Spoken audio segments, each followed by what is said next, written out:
Good evening all बच्चों and welcome back to turning point classes. बच्चों आज हम डिस्कस करेंगे क्लास 10th की एक्सरसाइज 4.3 क्वेश्चन 10th होगा। एनसीईआरटी की एक्सरसाइज है, लेक्चर 22 होगा।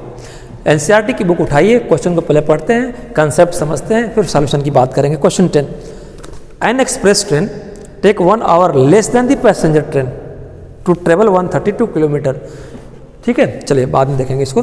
Between Mysore and Bangalore, bracket में लिखते हैं without taking into consideration of time they stop at intermediate station. बीच में ये मत मानो, ये मान के चलो कि बीच में कोई इंटरमीडिएट स्टेशन रुकने के लिए स्टॉपेज नहीं है। अच्छा, if the average speed of the express train is 11 kilometre per hour more than the passenger train, find the average speed of the two train. Question बड़ा सिंपल है, जरा समझिए। मैसूर और बेंगलोर दो सिटी है, इनके बीच की डिस्टेंस 132 किलोमीटर है। दो ट्रेन है, एक पैसेंजर ट्रेन चलती है इस रूट पे और इस रूट पे एक एक्सप्रेस ट्रेन चलती है। हमें स्पीड वगैरह पता नहीं है दोनों की क्या है, कुछ हिंट दिया है क्वेश्चन ने। टाइमिंग नहीं पता है कि इस डिस्टेंस को ये कितने टाइम में कवर करती है, ये कितने टाइम में कवर करती है। ये पता है कि दोनों इसी रूट पे चलती है, दोनों की डिस्टेंस 132 किलोमीटर ही कवर करने हैं। अच्छा ठीक है, अब देखो बेटा जरा सोचो, ये एक्सप्रेस ट्रेन है, कॉमन सेंस की बात है कि इतने डिस्टेंस को ट्रेवल कम टाइम में कर देगी पैसेंजर ट्रेन की कंपैरिजन में, उनकी स्पीड कम होती है। अच्छा, तभी क्वेश्चन ने कहा है कि जो पैसेंजर ट्रेन की स्पीड है उससे ज़्यादा एवरेज स्पीड है किसकी, एक्सप्रेस की। तो पता नहीं था स्पीड, मैंने माना पैसेंजर की speed x kilometre per hour है, ये तो एक्सप्रेस की कितनी होगी, इससे 11 ज़्यादा, यानी x + 11 किलोमीटर पर आवर। ठीक, ये तो पता हो गई, एज्यूम कर लिया मैंने। ठीक है, अच्छा इस एज्यूमशन में बेटा एक चीज़ जरा ध्यान दो। मैं पूछूं कि ये ठीक है स्पीड x है, टाइम कितना है नहीं पता है, इसकी स्पीड ये है, टाइम कितना लेगी इसको कवर करने में नहीं पता है। तो t इक्वल टू बेटा time equal to distance d upon speed पढ़ा था आपने ना, तो निकाल लेंगे टाइम कितना लगी है, डिस्टेंस 132 और स्पीड कितना है x। ये क्या आया बेटा, आवर, और इसको टाइम कितना लगेगा इतने ही डिस्टेंस चलने में, 132 अपान इनकी स्पीड है 11 और क्या है, आवर आया। ये बात समझ में आ गया, ये बात मेरे बच्चों को समझ में आ गई। अच्छा, अब जो क्वेश्चन का है, क्वेश्चन सॉल्व करना है, क्वेश्चन से पूछ रहा है, क्वेश्चन ने पूछा है कि पैसेंजर की स्पीड बताओ और एक्सप्रेस की स्पीड बताओ। इस इतने सारे अननोन फिगर है, कैसे आएंगे। क्वेश्चन को जो बाद में पूछना चाहिए वो आपसे पहले पूछा है। बेटा एनसीईआरटी है, जितनी बार पढ़ोगे उतने नए चीज़ इसमें मिलते हैं। ये कंट्री की बुक कहलाती है। पहले लाइन में लिखा है कि an express train take 1 hour less than the passenger train. अच्छा, मैं एक सिचुएशन आपको देता हूँ। मैं कहूँ कि ये एक्सप्रेस ट्रेन है, ये पैसेंजर ट्रेन है और एक्सप्रेस ट्रेन है। अगर मैं कहूँ कि पैसेंजर ट्रेन से एक्सप्रेस ट्रेन 1 घंटा कम टाइम लेती है, ठीक है, मान लो मैं कहूँ कि पैसेंजर ट्रेन का टाइम 5 घंटा है, तो इसका टाइम कितना है बेटा, 1 घंटे कम में चलती है ना, उतनी दूरी 4 घंटा। इसको दूसरे शब्द में मैं कह सकता हूँ ना कि जितनी एक्सप्रेस ट्रेन टाइम लेती है उससे 1 घंटा ज़्यादा कौन टाइम लेती है, पैसेंजर ट्रेन। फिर से अगर ये 5 घंटे में कवर करती है तो 1 घंटा कम, यानी कि 5 - 1 कौन करेगी कवर, एक्सप्रेस। इसको मैं ऐसे भी कह सकता हूँ, जितना एक्सप्रेस वाली टाइम लेती है ना उससे 1 घंटा टाइम कौन ज़्यादा लेती है, पैसेंजर। देखो ये 4 अगर इसका घंटा है इसको कवर करने में, तो 1 घंटा ज़्यादा कौन ले रही है, पैसेंजर। इसको ऐसे भी इंटरप्रेट कर सकते हैं ना, कर सकते हैं। बस तो काम आपका हो गया। अगर कर सकते हो तो आइए चलिए कई तरह से इसको समझ सकते हैं। तो मैं कहूँ बेटा कि जो हमारी पैसेंजर ट्रेन का इस टाइमिंग है वो कितना है, 132 अपान x है। ये जो एक्सप्रेस ट्रेन है, वो जो एक्सप्रेस ट्रेन है बेटा, ये जो एक्सप्रेस ट्रेन है वो कितना टाइम, 132 अपान x + 11 और ये +1, यानी कि जो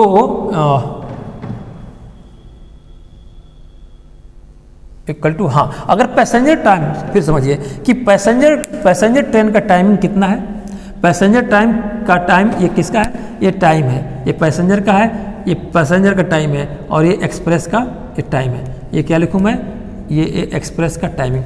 पैसेंजर ट्रेन का टाइम जो ले रही है, एक्सप्रेस ट्रेन का जो टाइम है ना उससे 1 घंटा ज़्यादा।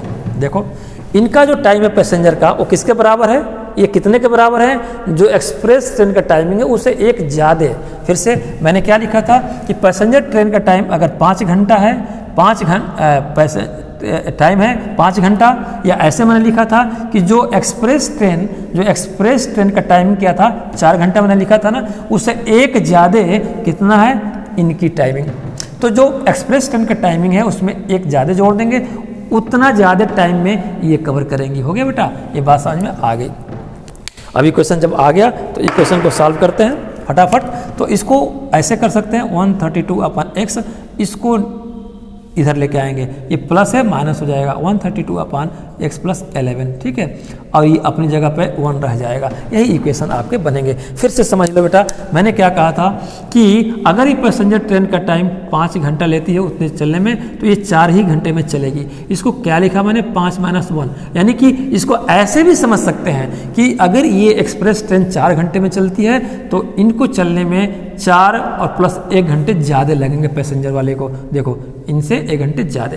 तो यही मैंने इसको इस अलजेब्रा वाली लैंग्वेज को लिख दिया है कि यानी कि मैं कहूँ तो पैसेंजर ट्रेन कितने के बराबर है, पैसेंजर ट्रेन कितने के बराबर है बेटा, पैसेंजर ट्रेन कितने के बराबर है, जो एक्सप्रेस ट्रेन थी उससे 1 घंटे ज़्यादा के बराबर। ये कितना हो गया, ये यही मैंने लिखा है कि पैसेंजर ट्रेन का टाइम कितना था, इतना था, तो ये कितना के बराबर हुआ, जो ये टाइम लेती है उसे 1 घंटे और ज़्यादा ले रही है, तो ये बराबर का इक्वेशन हुआ। ये हमने साइड चेंज किया, आपका एक्सप्रेशन अलजेब्रिक एक्सप्रेशन आ गया। अब आइए क्वेश्चन को सॉल्व करते हैं।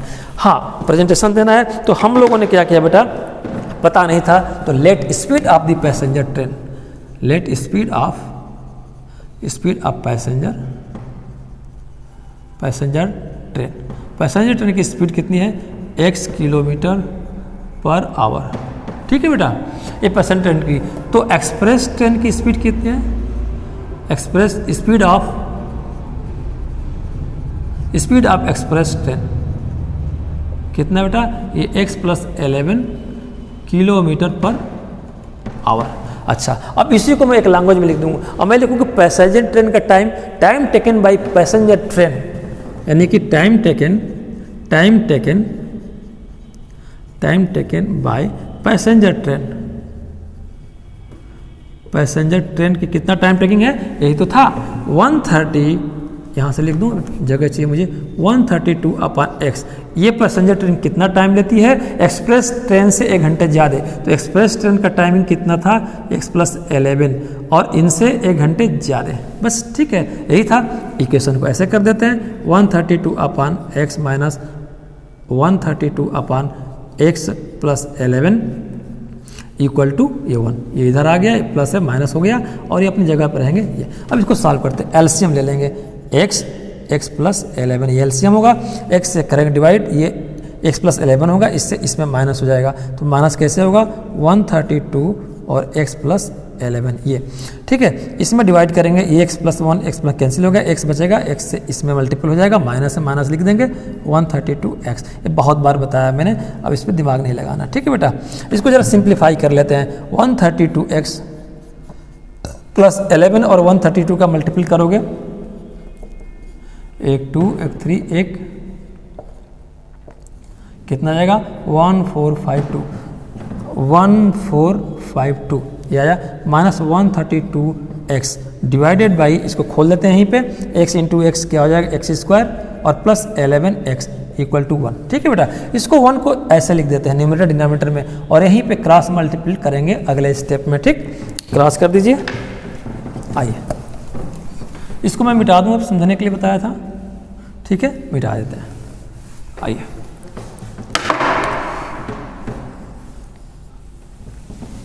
तो ये हमारा क्या है बेटा, अब देखो अगले स्टेप में 132x है और ये 132x है, ठीक, तो 132x यहाँ से आया और 132x यहाँ आया, ये दोनों कैंसिल हो गया, कितना बचा, ऊपर कितना बचा 1452 divided by x² + 11x equal to 1, cross किया हमने तो ऐसे आ गया हमारा, ठीक है। आइए अब क्रॉस नहीं किया, अभी इस स्टेप में आया 1, इसको कर लेंगे, इसको 1 से करोगे इतने आएगा, इससे करोगे इतने ही आएगा, x² + 11x इक्वल टू 1452 आया, x² + 11x - 1 इक्वल टू 0।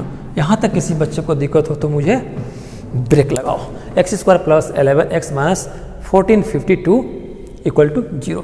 इस अब क्या है क्वाड्रेटिक इक्वेशन, ये कौन सा आया बेटा, ये क्वाड्रेटिक इक्वेशन आ गया क्योंकि हायर डिग्री 2 है। इसको सॉल्व करने के लिए 3 मेथड बताया था मैंने, कौन कौन सा, फैक्टर मेथड और कंप्लीटिंग द स्क्वायर मेथड और क्वाड्रेटिक फार्मूला और श्रीधराचार्य भी उसको बोलते हैं। तीनों में कोई लगाओ, मैं श्रीधराचार्य को प्रीफर करता हूं क्योंकि स्प्लिट करने का यहाँ लफड़ा नहीं रहता है, क्योंकि स्प्लिट करने के लिए इससे और इसके कोफिशिएंट में मल्टीपल करके फैक्टर करिए, पेयर बनाओ, कॉम्बिनेशन बनाओ, तमाम तरह की चीज़ें।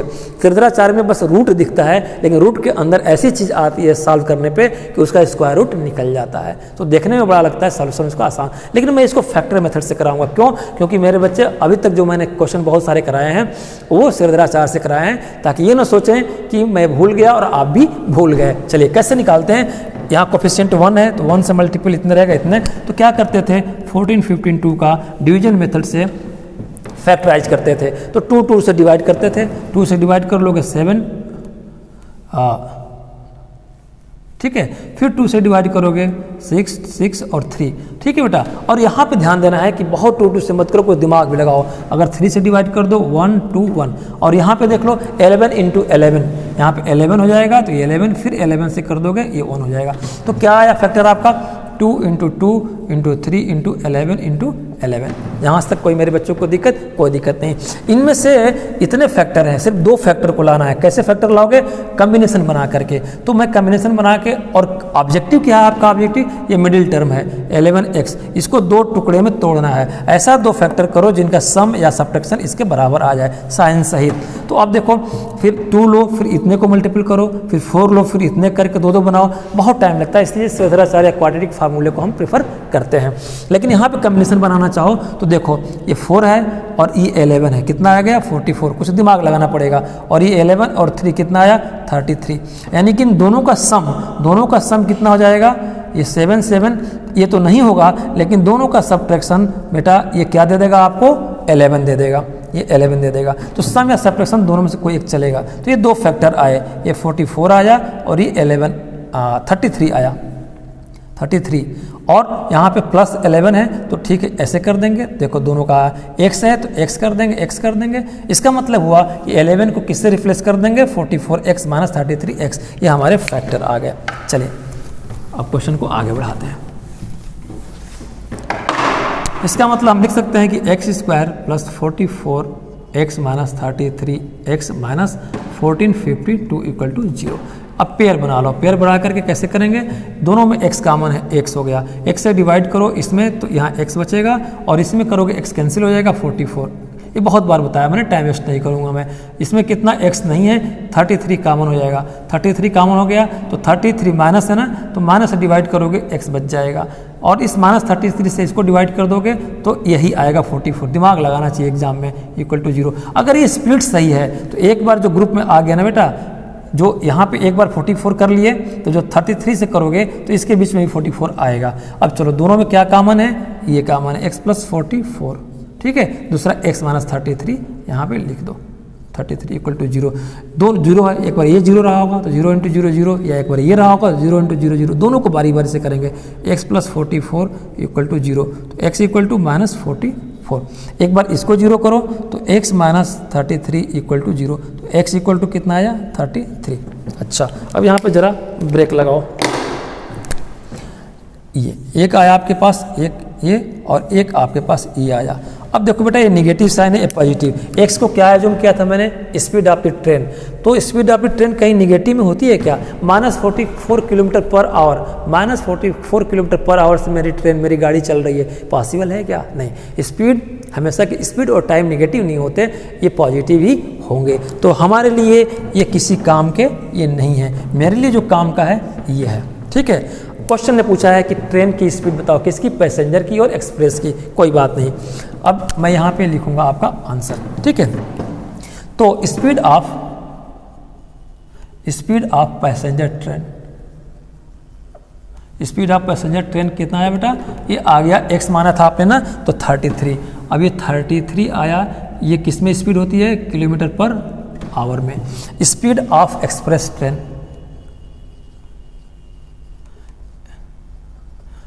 स्पीड ऑफ एक्सप्रेस ट्रेन को क्या माना था, स्पीड को माना था आपने x + 11 km/h। तो x की जगह पे क्या रखोगे 33, तो 33 33 प्लस 11 कितना आया, ये 44 आया किलोमीटर पर आवर, ये हो गया। आंसर कैसे लिखेंगे, आंसर में ये दोनों पूरा लिख दो, या ये लिखने के बाद पहले पैसेंजर की बात होती थी ना, तो लिख दोगे पैसेंजर का कितना 33 किलोमीटर पर आवर, कामा दे देंगे और ये लिखोगे 44 किलोमीटर पर आवर। ये आपका आंसर हो गया। क्या हो गया, 33 किलोमीटर पर आवर और 44 ये प्रेजेंटेशन रहेगा। ठीक है बेटा, क्या किया हमने, फिर से एक बार समझ लीजिए।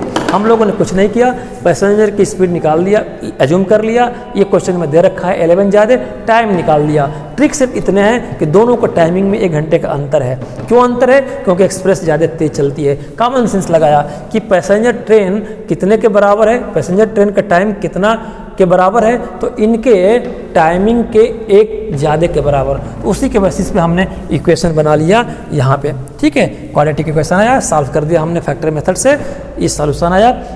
पैसेंजर की स्पीड 33 से चल रही है और ये 44 से। सॉल्यूशन सही है गलत है कैसे चेक करेंगे, इसको एक बार 33 44 इसमें रख के देख लीजिए, लेफ्ट और राइट बराबर आ जाएगा। ठीक है बेटा, तो ये रहा आज का सॉल्यूशन। लेक्चर अच्छा लगा, लाइक सब्सक्राइब शेयर करिए।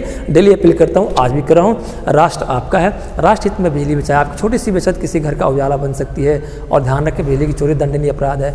Please save electricity in the interest of the nation. Your little saving may be useful to needy, and mind it, theft of electricity is a punishable offence. Thank you very much, good night all of you.